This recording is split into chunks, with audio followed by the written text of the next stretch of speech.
For 22.5 years, I served in the United States Army. During my tenure, I was on many occasions asked to serve as the official, unofficial UFO consultant dealing with UFO matters in the areas of my assignment. As a result of my involvement, I was able to ascertain that the United States government knew a whole lot more about UFOs than it was telling the American public. That there was an intelligence involved, that there was a highly evolved technology. I learned that to a degree we were carrying on a dialogue with this intelligence.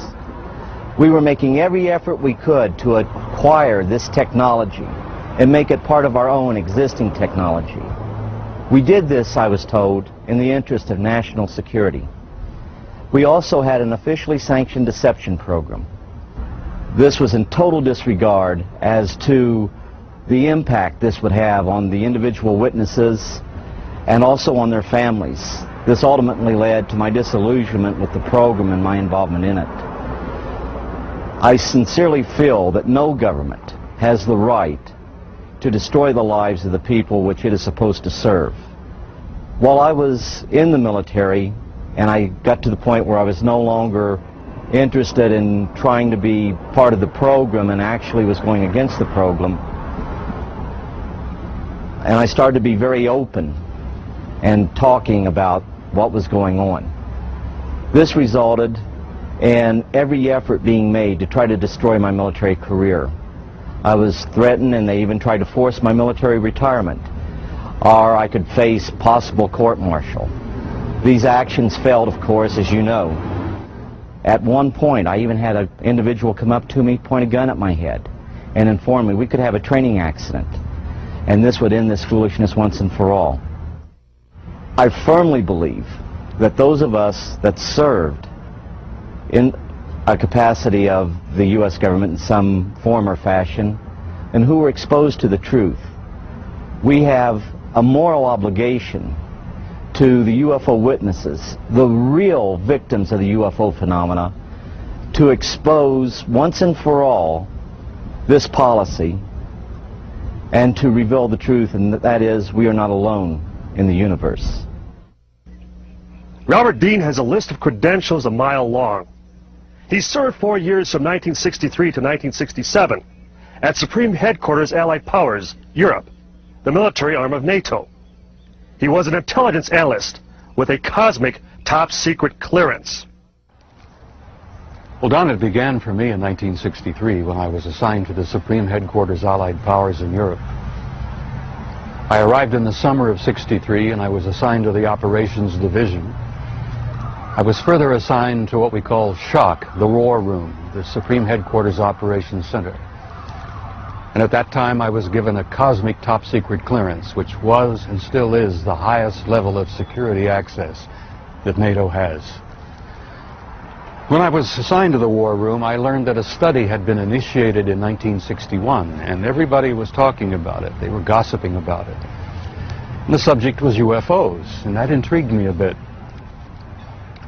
When that study was concluded in 1964 and it was published, and I was still working in the War Room at that time, I had access to this document. I had a chance to read it. And having been exposed to it, I must tell you honestly that my life has never ever quite been the same. Because I read first-hand reports, verifiable NATO military material that indicated that the UFOs were not only real, that they represented something far beyond anything I had ever imagined before. When the study was concluded in '64, they concluded that there were 4 different groups apparently coming and visiting us. Out of those 4 different groups, one group looked exactly like we do, so much so that they could sit beside you in a restaurant or in an airplane or in a theater, and you'd never know. And that particular point bothered the military guys a lot. The point being that some of these people from somewhere could be walking up and down the corridors of SHAPE headquarters, or they could be walking up and down the corridors of the Pentagon. One day at lunch, a lieutenant colonel made the remark, he says, "Jesus, do you realize they could even be in the White House?" And there was a little forced laughter at that point, I remember, because a lot of us over the years have had some misgivings about the occupants of the White House. But the point I'm making is that the idea that aliens could be here in our midst bothered the military, because if you're not paranoid when you go into the service, you're certainly trained very quickly to be so. It's the nature of the military mind, I think, to be paranoid. But that was only part of the story. The SHAPE conclusions in '64 were that there were 4 groups that we knew of. They were apparently interplanetary. Some very likely were interstellar.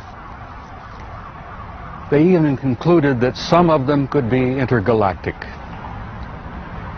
When I retired in 1976, many of our military people knew at that point that we were not simply dealing with visitations from people from other planets or star systems. They had concluded by '76 that some of these visitors very well might be multidimensional in their source.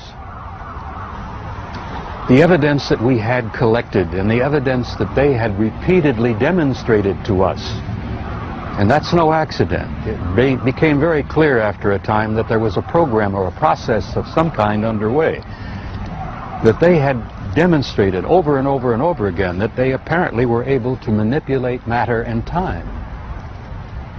Now, this really shook up our scientists. There are a lot of new young scientists in particle physics today who talk about multiple dimensions. There's a brilliant young professor in New York by the name of Michio Kaku, who has written a brilliant book called Hyperspace, where they talk about 10 separate dimensions. I'm not enough of a physicist to try to explain to you what a dimension is, but the idea that there could be intelligences from somewhere else, from other dimensions, coming and going into our reality. It's been quite a shake-up in traditional science.